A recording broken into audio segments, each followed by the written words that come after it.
राजस्थान के भरतपुर में आदि बद्री और कनकाचल पर्वतों में खनन के खिलाफ 551 दिन से धरना दे रहे हैं साधु संतों में से एक पशुपतिनाथ मंदिर के महंत विजयदास बाबा ने खुद को आग लगा ली, जिसके बाद कल उनकी मौत हो गई।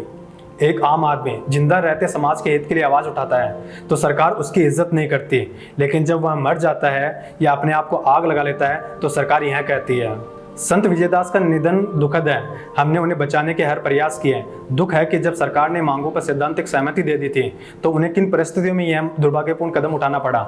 घटना की जांच प्रमुख सचिव स्तर के अफसर करेंगे। बाबा के परिजनों को 5 लाख रुपए की सहायता राशि दी जाएगी।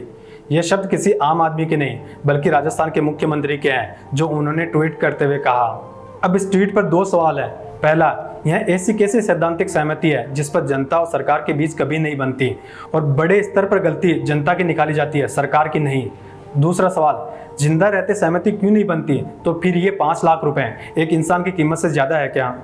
ब्रज पर्वत और पर्यावरण संरक्षण समिति के अध्यक्ष राधाकांत शास्त्री ने आरोप लगाया कि इन पहाड़ों के 45 खानों में कई कांग्रेस और भाजपा के नेताओं की है और कुछ अफसर भी इसमें पार्टनर हैं, जिसकी वजह से वन घोषित करने का नोटिफिकेशन 9 महीने तक अटका रहा। इन 45 खानों में पत्थरों का सालाना खनन 17 लाख टन था। माफिया ने 60 से ज्यादा स्थानों पर खनन किया। 9 महीने में लगभग 10% पर्वत निकल गए। लगभग 125 करोड़ रुपए का करीब 30 लाख टन पत्थर निकाला गया। दरअसल पूरा मामला यह है, राजस्थान में अवैध खनन को रोकने की मांग करते हुए साधु संत पिछले 1.5 साल से धरना प्रदर्शन कर रहे थे। स्थानीय जनप्रतिनिधियों के जरिए मुख्यमंत्री तक ज्ञापन देने के साथ कांग्रेस नेता प्रियंका गांधी तक को ज्ञापन दिया जा चुका।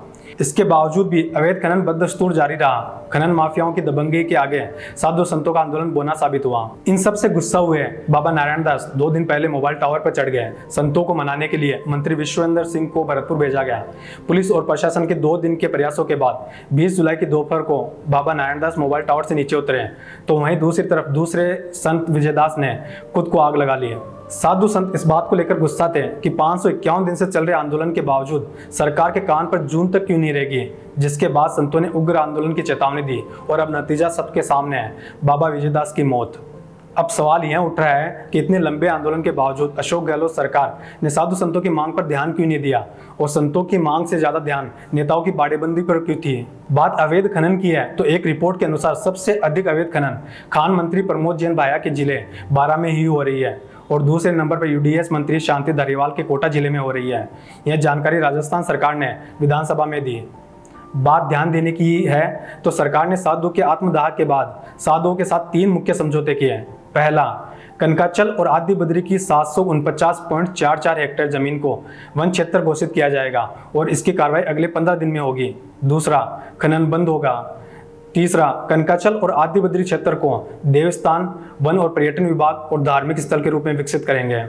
अब यह भी जान लेते हैं कि खनन का विरोध क्यों हो रहा था। अरावली पर्वत को सबसे प्राचीन पर्वत माना जाता है। इसके 3 खंड त्रिदेव की तरह पूजनीय है। कनकाचल और आदि बद्री पर्वतों की ब्रज का हिमालय खंड माना गया है। यहाँ मान्यता भी है कि कनकाचल पर्वत में कई पौराणिक अवशेष हैं जिनकी श्रद्धालु परिक्रमा करते हैं। बताया यह भी जाता है कि इन पर्वतों का जिक्र भागवत, विष्णु पुराण, देवी भागवत, नारद पुराण, नरसिंह पुराणों जैसे 5000 साल पुराने 18 पुराणों में किया हुआ है।